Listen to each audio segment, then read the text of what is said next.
people? Welcome back to the YouTube channel. You already know what time it is. It's time for another video. Big up your damn selves in the building. Make sure you smash up the likes every single damn time and subscribe if you are new. Manchester United versus Chelsea preview. Now, this is one of the most intriguing, most interesting games for me of the season. I already earmarked this match in the calendar as a must-win. I've been talking a lot of smack. I'm going to continue to talk a lot of smack. I hope I can talk more smack after the final result. But even though these two teams are mud brothers, even though these two teams are doing El Mudico, or whatever you want to call it, I still get the excitement. I still get the goosebumps. I still get the rivalry. I still get the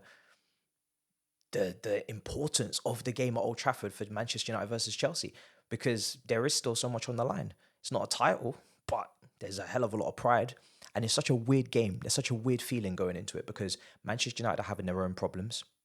They've had a situation where their players are potentially leaking information. They've had a situation where they've banned a lot of press from coming to press conferences in Sky Sports and ESPN, in Evening News. They've had a situation where their manager is, of course, under scrutiny, is under pressure from their own fan base. And when I said, and I will continue to say with consistency and conviction, I would not trade places with Manchester United, people were like, why? How can you say that? You're 10th. They're nowhere near as muddied as you. It's not just about results. It's the toxicity. It's the energy. It's the environment that is only going south. That's only going down. The trajectory is down. The performances are not sustainable. They're not impressive. I say hand on heart, I have not seen one good performance from Manchester United this season. But it's not to say that my team have been great. Clearly not. We're unpredictable. We don't know whether or not we're going to show in-game management, whether or not we're going to take chances, whether or not we're going to make individual errors. But in terms of the environment, my team are together. They might not win every game. They clearly won't.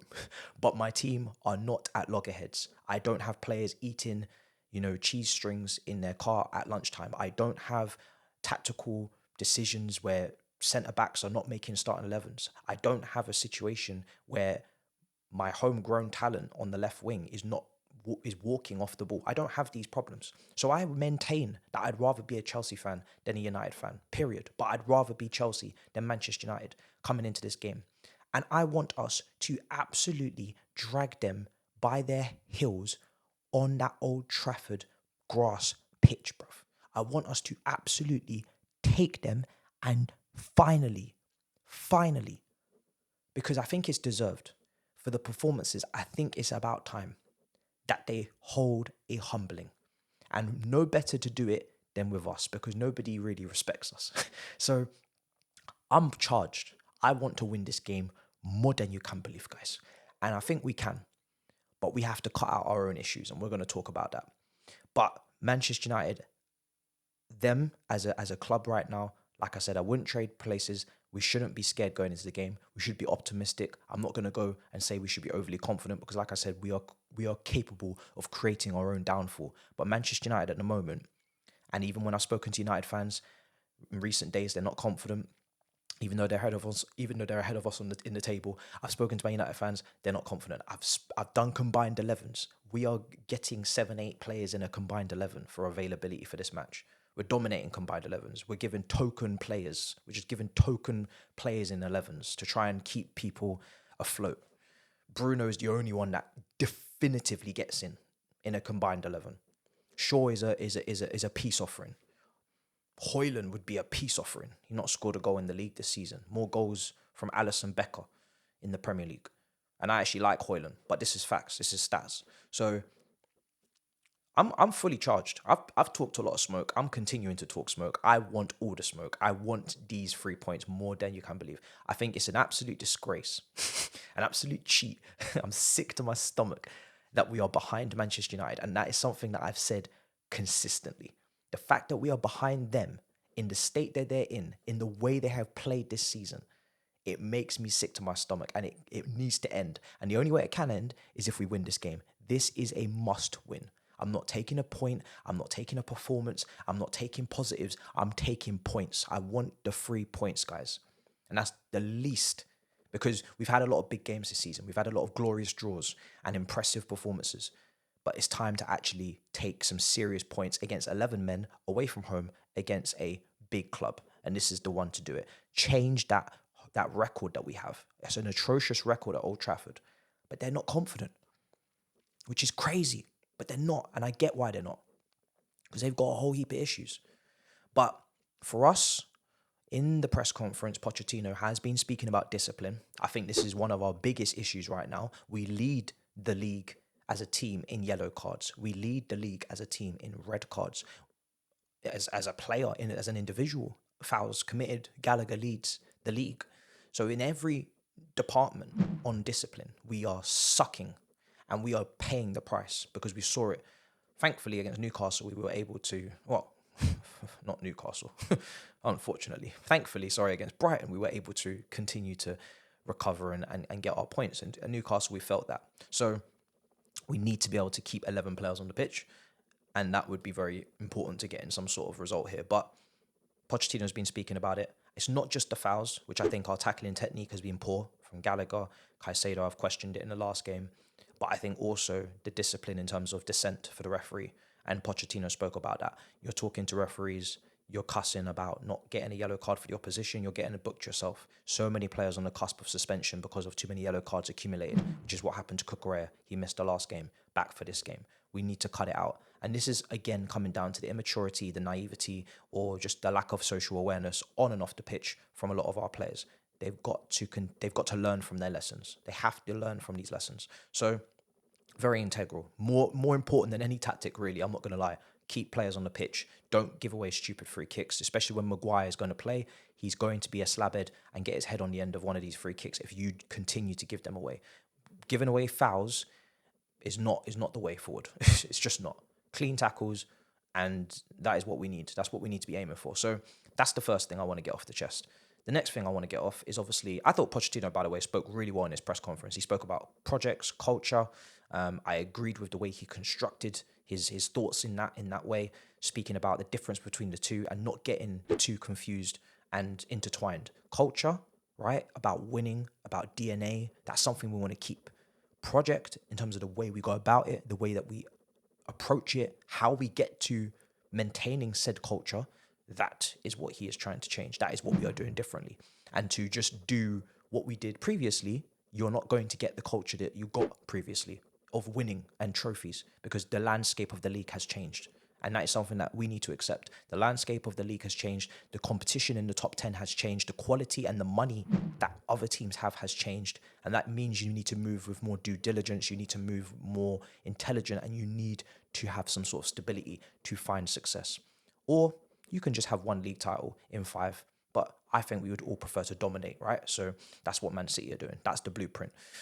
So that's a fantastic segment. Now, we have injuries. The team news is along the bottom of the screen as always, because it's like reading a absolute scroll. It's like reading a Harry Potter book, a dictionary, an encyclopedia. Every time I go through injuries, it gets longer. The list doesn't get shorter. There will be young players on the bench that you've never heard of before.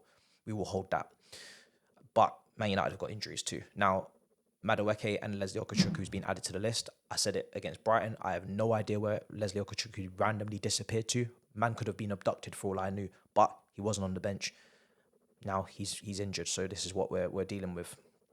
Also in that press conference, really weird questions, really crap questions. They might flash up on your screen now. A lot of questions about Ten Hag. Pochettino, none of his business, doesn't care. Our journalists, I'm missing some of them that are really good at asking questions. We need to get those guys back. Olivia, you need to get more journalists back in that press conference that are going to ask questions about the team, the tactics, things that we care about. Don't care about Ten Hag from a Chelsea perspective in terms of Pochettino, what he thinks of it. So weird questions. But he did speak on United style, and I've been asking this question. I spoke about it with Flex in the other preview that we put out yesterday. If you guys haven't seen it, check it out. How are Manchester United going to approach the game? Because when Manchester United beat Arsenal last season at Old Trafford and they had a good home record against big teams, they sat back and they were humble and they said, you know what, we're not going to dominate on the ball. We're going to hit you on transition on the break, and we're going to take full advantage of the pace of an Antony, of a Rashford, and now obviously a Højlund. If they do that and they put a low block in front of us, we could really struggle, because we know that low blocks are a little bit of our kryptonite. Now we do have technicians in Palmer and Enzo to bypass and a dribbler like Sterling potentially to bypass the low block, but we have not done it on a consistent basis or at all really this season to be confident going into that situation. Now, in terms of a back and forth, that's what we love. We love a back and forth. We love to have a punch for punch. If that's the situation, bring it on. Now, we've shown that we can score, when we go in those situations. Man City is tougher. It doesn't get tougher than that. Now, I'm hoping Man United are going to play to the crowd. I'm hoping they're going to push people forward because of the lack of confidence in the air right now, the atmosphere, the energy, and I'm hoping they're going to try and impress and they're going to try and please and play on the front foot and play into our hands. I'm hoping Rashford's going to continue to walk and not track back on that left-hand side with Reece James on that right. But if they are, tactically astute, they'll probably be more defensive and be low block, considering Evans and Maguire are not the quickest. It makes sense, right, to do that. So we'll see tactically how they set up, but Pochettino is very clear. He doesn't want to see counters. He doesn't want Man United to play with transitions constantly running at us because he knows that's their strength. So does that mean we're going to drop our line a little bit? Does that mean we're going to sacrifice a bit of possession? We're going to have to see. It's going to be very interesting to see how that goes. Now, that's the tactical side. My team will just be the best team that I think we can put out. How we approach it, we'll see in the first 5 minutes when the game starts.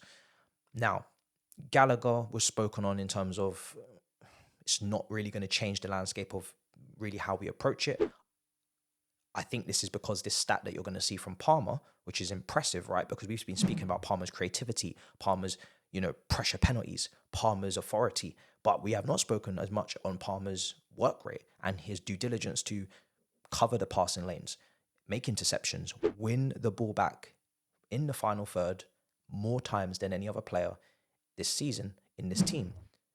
Bearing in mind, he came in late. He didn't come in for the first game of the season. He came in to this team late from Manchester City. So to be leading the team in, final third recoveries is quite impressive for a player that didn't even start with us. So I'm expecting he's going to play in the 10. That comment alone from Pochettino and that stat to back it up tells me he's going to play in the 10. And obviously my team, I will play with him in the 10. So let's go through my team, right? Sanchez is in goal, of course. Right back is, of course, Reece James on the return. He needs to drop an absolute bombastic masterclass, literally, because you kind of owe this team, right? You're the captain. You were sent off. We lost the game. We were going to lose anyway, but we missed you for Brighton. That could have been catastrophic, especially if Matoma had started. So you put us in a spot of bother. But Trent is dunking on your head top. I said it. If these were rival rappers, Trent is on billboards. Trent's got new crepes, new shoes, new boots, Predators, flaunting them. Trent is taking shots outside the area. Postcode wars. Trent is performing on the big stage, getting his team points, getting them out of jail, dictating, controlling, passing, shooting.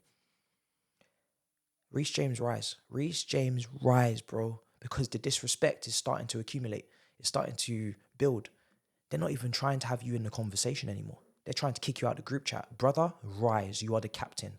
This is your opportunity to throw down a masterclass. Rashford is in shocking form. He's probably going to start. Ten Hag is protecting him in the post-match press conference, saying that he doesn't want to talk about him publicly in his form. Hypocrite, right? Lock him down and go forward if he's feeling lazy and absolutely demolish that right-hand side. If you get an opportunity to score, score. If you get an opportunity to assist, assist. I want comps.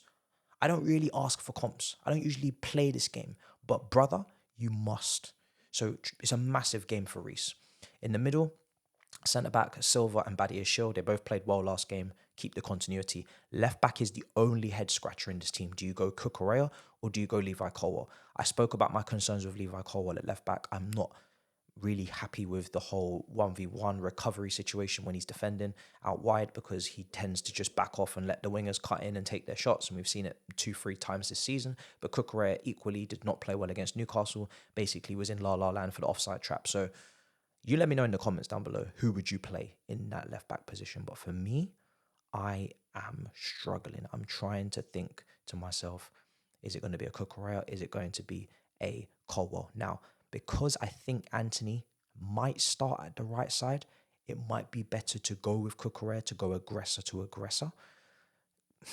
If it's a midfielder, If it was Bruno Fernandes, we've seen that before. He would tuck in. Mason Mount would play in the 10. Then you could play Colwell out there because he's not really got an out and out winger to deal with. So I'm perplexed. I'm conflicted. I don't know which one to go with. I'll probably lean towards Cucurella, even though, Cucurella, if he puts in his best performance at left back, he's a better left back than Colwell. So I'll go Cucurella, but I need him to perform. That's all I'm saying. Centre mid, Enzo, Caicedo, Palmer in the 10, Sterling on the right, and of course Mudryk must be on that left-hand side. He had a decent performance last game. Jackson up top, get the action. That's the team. Definitively, that's the team. Brothers, I want blood. Honestly, this is big. Red Devils, bro. I want it all. I want us to potentially go there and do a madness, because I'd love a blitz. I need to almost stop recording because I'm telling you, I need this, bruv. I need this. Saeed, Culture Cams, bruv, I need this. Fleck, I need this. My week could be incredible or it could be intolerable. It's up to you, Chelsea. Do your worst. Don't do your worst, because I know what your worst is. Please perform. I need this. We need this as a fan base. We need these points. My score prediction is 2-1 Chelsea. I would love a blamming, right? Don't get me wrong. I'm going to show some respect. You guys let me know in the comments down below your team, your score prediction, and your left back in particular. Make sure you subscribe. Make sure you smash up the likes. Make sure you see me next time, because the review and the watch along is going to be nail biting. And I hope it goes our way, because I've said a lot of bad things. In a bit, people. Peace.